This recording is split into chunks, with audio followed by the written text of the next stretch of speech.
तो आज का अपना सेशन है, ये काफी इंपॉर्टेंट सेशन रहने वाला है। इस सेशन के अंदर अपन ये बात करने वाले हैं कि एग्जाम है वो आपके स्टार्ट होने वाले हैं।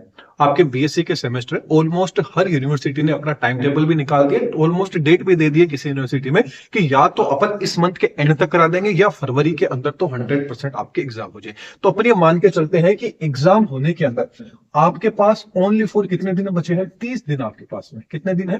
30 दिन का टाइम बचा है। इस 30 दिन के अंदर मान लीजिए अभी तक आपने नहीं पढ़ा है, अभी तक आप सो रहे थे, अभी तक आप नहीं जागे थे, आपने सोचा था कि जब एग्जाम की डेट आ जाएगी उस दिन से अपन श्री गणेश कर देंगे, उस दिन से पढ़ेंगे और अपने क्या हो जाएंगे? पास हो जाएंगे।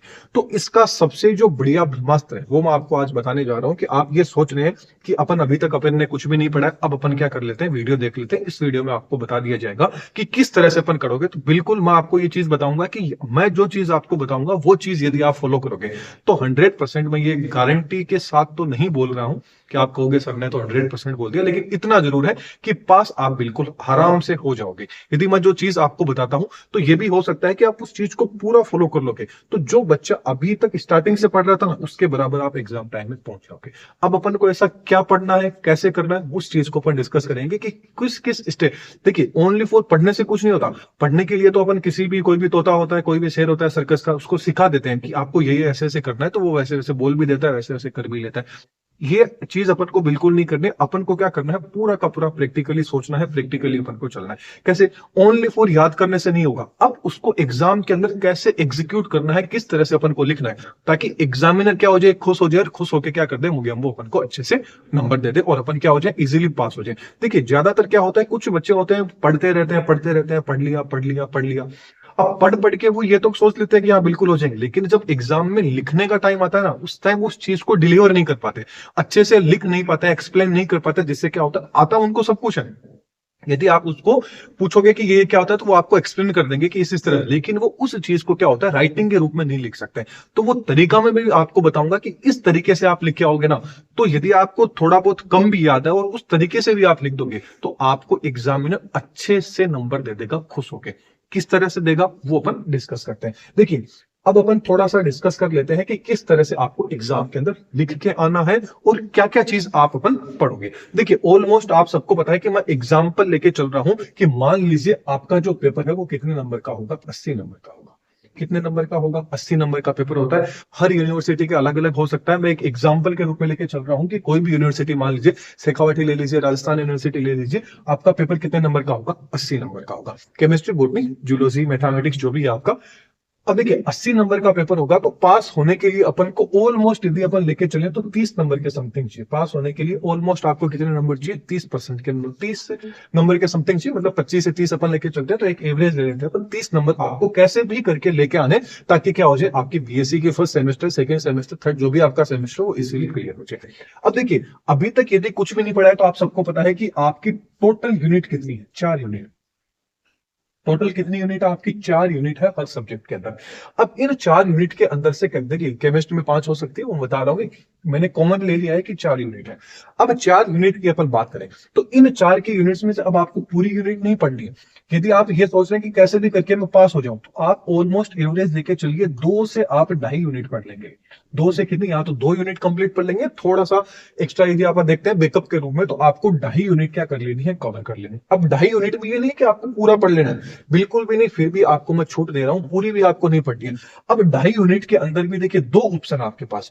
फर्स्ट ऑप्शन तो ये है कि मैंने इंपॉर्टेंट क्वेश्चंस बना रखे, उन क्वेश्चंस को आप देखते हैं। हर एक यूनिट के अलग अलग क्वेश्चंस बना रखे हैं कि ये क्वेश्चन रिपीट होने के चांसेस रहते हैं, या तो आप उनको देख लीजिए, या अदरवाइज आप सोचते हैं कि अब इन 2.5 यूनिट को मैं खुद ही बैठ के, आपको क्या लेना है? एक साइड तो अपना क्या ले लेना है? सिलेबस ले लेना है, एक साइड आपको पेन कॉपी ले लेनी है और आपको देखना है कि कौन से क्वेश्चन सबसे इंपॉर्टेंट है, कौन से क्वेश्चन रिपीटेड होते हैं। सबसे बढ़िया तरीका है कि जो प्रीवियस ईयर क्वेश्चन होते हैं उनको आप सबसे ज्यादा देखिए। जैसे कि मार्केट्स में बुक्स भी आती है, जब पार्थ आ गई, सारथी आ गई, अलग अलग बुक आती है, अलग अलग पब्लिकेशन की आती है। अब आप देख लीजिए आप जिस भी स्टेट में है वहां पे कौन सी बुक आपके लिए सबसे बेस्ट रहेगी।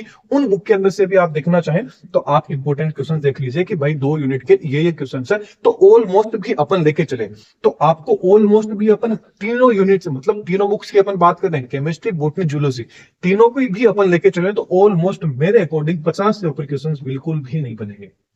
तीनों बुक को भी आप ले लेंगे, केमिस्ट्री, बॉटनी, जूलॉजी, तो तीनों में मिला के भी 50 क्वेश्चन से ऊपर नहीं बनेंगे। और टाइम आपके पास में कितना है, ऑलमोस्ट 30 से 40 दिन आपके एग्जाम के अंदर अभी भी बाकी है, तो ऑलमोस्ट लेके चलो, तो एक दिन का आपको ओनली फॉर कितना है, ऑलमोस्ट 1.5 क्वेश्चन आपको पढ़ना है। एक दिन का 1.5 क्वेश्चन, तो देखो एक छोटा सा बच्चा होता है, उसको भी यदि अपन बिठा दे, वो भी रट ले, तो 1.5 क्वेश्चन तो वो भी इजीली क्लियर कर सकता है। अब इस टाइम पे आपको क्या करना है, यहां तक तो चलो अपने आपने क्या कर लिया, 30 से 40 क्वेश्चन, आपने क्या है 50 क्वेश्चन पढ़ भी लिया, आपको याद भी हो गया, आपने सब कुछ कर लिया। अब बात आ जाती है कि इन 50 क्वेश्चन को एग्जीक्यूट कैसे करना है। अब मान लीजिए आपने जो पढ़ा वही क्वेश्चन आपको एग्जाम के अंदर भी आ गया, तो अब आपको कैसे आप लिख के आओगे। तो देखिए, लिखने का सबसे बढ़िया तरीका होता है, मान लीजिए आपकी जो क्वेश्चन आएंगे, टोटल कितने आ गए, 5 क्वेश्चन आ गए। एक पेपर पैटर्न तो आप सबको पता होगा, मैंने बता भी रखा है कि फर्स्ट नंबर का क्वेश्चन तो क्या होता है, कंपलसरी होता है। उसके बाद में जो भी क्वेश्चन आते हैं उसमें अथवा के अंदर आते हैं, उनमें से आपको कर लेना है। तो देखिए, अब आपको एग्जाम के अंदर याद रखिएगा, एग्जाम के अंदर सबसे पहले, लेकिन ये नहीं है कि आपको सीरियल वाइज ही चलना है, बिल्कुल भी नहीं। आपको जैसे फॉर एग्जांपल ले लीजिए, आपको 3rd नंबर का क्वेश्चन है, वो एकदम अच्छे से आ रहा है, आप कहते हैं कि भाई 3rd नंबर का क्वेश्चन तो मैंने पढ़ा था, अभी अभी जस्ट मैं पढ़ के आया और ये क्वेश्चन एग्जाम में देखने को मिल गया। तो इसलिए आपको क्या करना है कि पेपर ही स्टार्ट कहां से करना है, 3rd नंबर के क्वेश्चन से करना है। एग्जामिनर को इस चीज से कोई भी कतई भी फर्क नहीं पड़ता है कि आपने फर्स्ट नंबर से किया है, 2nd नंबर से स्टार्ट किया है, 3rd से किया है, बस जो लिखा है वो क्या होना चाहिए, सही होना चाहिए। अब आप 3rd नंबर का क्वेश्चन मान लीजिए आपको 100% आता है, आप ये कहते हैं कि ये क्वेश्चन तो मेरा कोई गलत नहीं कर सकता, तो उस क्वेश्चन को आपको क्या करना है, सबसे अच्छे लिखना है। अब अच्छे लिखने के अंदर भी आपको क्या करना है, सबसे पहले तो आपको क्या करना है, आउटलाइन। आपको क्या करना है, कोई भी क्वेश्चन है उसकी आपको सबसे पहले आउटलाइन बना। जब आप इन 50 क्वेश्चन को पढ़ेंगे ना, क्योंकि दिन का मैंने आपको बता दिया है 1.5 क्वेश्चन ही आपको पढ़ना, उसके बाद में कॉपी नोटबुक बंद कर दीजिए कि भाई आज का 1.5 क्वेश्चन क्या हो गया, अपना कंप्लीट हो गया। अब आप जो 1.5 नंबर का पेज 1.5 क्वेश्चन पढ़ रहे ना, उनको ये नहीं कि सिर्फ आपको किताब ले ली, किताब में से आपको रट लेना, बिल्कुल भी नहीं। अब आपको क्या है, इनको लिख लिख के आपको क्या करना है, याद करना, खुद के नोट्स बनाने। क्योंकि हमेशा याद रखिए, जो टॉपर्स होता है कोई भी मान लीजिए, वो हमेशा खुद के नोट्स ही लेके चलता है।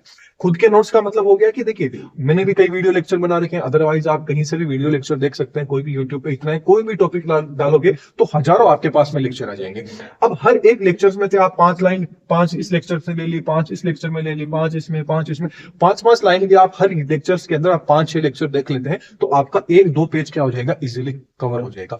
तो आपको नोट्स क्या करना है, अब खुद आपको बनाने, जो भी लेक्चर आप देख रहे हैं उसके अंदर से खुद आप क्या बनाइए, नोट्स बनाइए। और एग्जाम से 1-2 दिन पहले, जिस सब्जेक्ट का भी पेपर है, 1-2 दिन पहले जो नोट्स आपने बनाए उन्हीं नोट्स को क्या कीजिए, आप रिवाइज कीजिए। क्योंकि सीधी सी बात है कि खुद की लिखी, हमेशा याद रखना, खुद की लिखी हुई चीज कोई कभी भी नहीं भूलता है।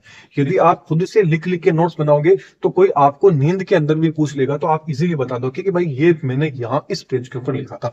तो कोशिश आपको यही करनी है कि आपको लिख लिख के क्या करना है, याद करना है। 100% मैं कहता हूँ कि पास आप हो जाओगे, हम भी ऐसे ही पास में, सीधी सी बात है। एग्जाम्पल की आप बात करते हो कि ऐसा सर क्या प्रूफ आपके पास कि इस तरह से पास हो जाएंगे, आपके सामने हम खुद खड़े हैं, दूसरे का एग्जाम्पल क्यों नहीं देंगे। तो चलिए, सबसे पहले मैंने बात कर दी है कि भाई आपको क्या करना है, सबसे पहले आउटलाइन लिख देनी है कि भाई इस क्वेश्चन, आपने जो भी क्वेश्चन पूछा है उस क्वेश्चन के अंदर हम आगे आने वाले मतलब जो भी आप चीज लिखोगे पैराग्राफ, उसके अंदर ये चीज क्या करेंगे, एक्सप्लेन करेंगे। मान लीजिए आपने एक पेज के अंदर आपने क्या कर दिया, पूरा का पूरा इंट्रोडक्शन दे दिया कि भाई आगे मैं ये चीज बताऊंगा। तो एग्जामिनर कोशिश यही करेगा कि उस एक पेज के अंदर यदि आपने लिख दिया है तो वो आगे बहुत कम चांस रहेगा कि वो आगे पढ़ेगा, क्योंकि उसको पता चल जाएगा कि भाई अगले ने एक पेज के अंदर मेरे को बताया कि ये चीज आगे एक्सप्लेन करेगा। तो सीधी सी बात है कि उसने ये नाम लिखे हैं तो उसको पता होगा ना। कोशिश कीजिए कि आपको जूलॉजी बोर्ड में यदि कोई डायग्राम वाला आया है तो सबसे बढ़िया आप डायग्राम के द्वारा एक्सप्लेन कर दें, या फिर आउटलाइन आप बना दें कि भाई इस तरह से ये होता है, सर्कल के रूप में ऐसे ऐसे, कि भाई ये चीज इस तरह से होती है। तो उस तरह से आप लिखोगे तो आपको नंबर क्या होंगे, अच्छे मिलने के चांस है वो 100% रहेंगे। तो वही बात यही है कि सिर्फ पढ़ने से कुछ नहीं होता है, जब आप उसके अंदर लिखोगे नहीं। अब सीधी सी बात है कि आप एग्जाम से 2-4 दिन 5 दिन पहले आपने पढ़ लिया कि हाँ ऐसे ऐसे होता है, ऐसे ऐसे होता है, लेकिन जब लिखने का टाइम आता है ना तब पता नहीं चलता कि अब क्या लिखें। तो इससे पहले जब आप नोट्स बनाओगे ना तो आपका हाथ भी बैठ जाएगा कि किस तरह से मेरे को एग्जाम के अंदर लिखना है, ताकि टाइम पे अपना क्या हो जाए, पेपर क्लियर हो जाए। तो इस तरह से आपको क्या करना है, आउटलाइन बना देती है। सबसे पहले आपको जो क्वेश्चन आता है वो लिखोगे। अब उसके बाद में आप क्या करोगे, अब आपको वो लिखना है कि जो आपको थोड़ा बहुत क्वेश्चंस आता है, थोड़ा बहुत मतलब आपको लगता है कि ये आधा आता है, इसको कर लेते हैं, उसको कर लीजिए, फिर थोड़ा सा और बढ़िया क्वेश्चन आता है फिर उसको कीजिए। ऐसे सीक्वेंस वाइज आप चलोगे, सीरियल वाइज चलोगे तो आपको इजीली हो जाएगा। और जो फर्स्ट नंबर का क्वेश्चन आता है वो तो क्या होता है, छोटे छोटे आते हैं, शॉर्ट नोट वाले आते हैं, तो वो तो आप जब बड़े क्वेश्चंस पढ़ोगे तो उनमें से एक आधा तो छोटे वाले क्वेश्चंस के अंदर आ जाएगा, तो 2-4 नंबर आपके यहाँ से कवर हो जाएंगे।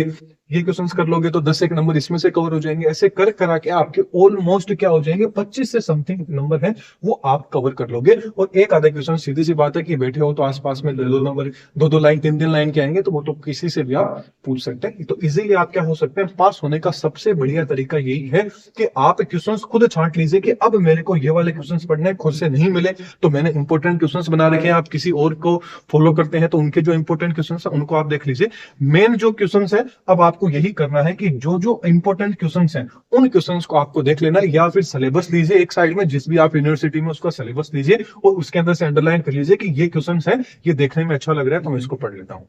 खुद की सुननी चाहिए, सीधी सी बात है कि खुद जब सिलेबस लेके बैठोगे तब आपको आइडिया हो जाएगा कि ये भी मैंने 11th में पढ़ा था, ये मैंने 12th में पढ़ा था, ये मैंने इस टाइम पढ़ा था, ये क्वेश्चन आ सकता है, ये क्वेश्चन रिपीट हो सकता है। तो ऐसे खुद को क्या हो जाएगा, जब तक खुद को स्ट्रांग नहीं बनाओगे। अब ये नहीं है कि भाई एक एग्जाम आ गया तो ये एग्जाम में अपन को डिसाइड करेगा कि भाई ये एग्जाम करेगा, इस तरह से आप सिर पकड़ के बैठ जाओगे कि नहीं भाई अब तो कुछ नहीं हो रहा है। ऐसा करने से बिल्कुल भी कुछ भी नहीं होगा। आपको खुद को मोटिवेट होना पड़ेगा, और मोटिवेट होने का सबसे बढ़िया तरीका है कि कुछ भी हो जाए हम तो पास हो सकते हैं। बाकी लोग तो क्या है कि पूरी साल भर के पढ़ के पास होते हैं, लेकिन हम 30 दिन के अंदर, कितने दिन के अंदर, 30 दिन के अंदर ये चीज पढ़ेंगे और इजीली क्या हो जाएंगे, पास हो जाएंगे।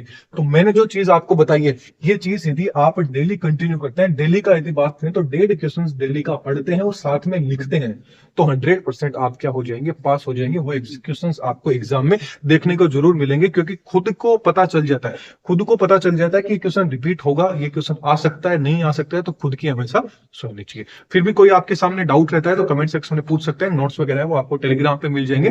बाई चांस टेलीग्राम यूज नहीं करते हैं तो व्हाट्सएप को भी ज्वाइन कर सकते हैं। इसके अलावा इंस्टाग्राम पेज को भी फॉलो कर सकते हैं। हर जगह से हम आपको सपोर्ट कर रहे हैं। तो चैनल पे नए हैं तो सब्सक्राइब भी जरूर कीजिएगा। Thank you.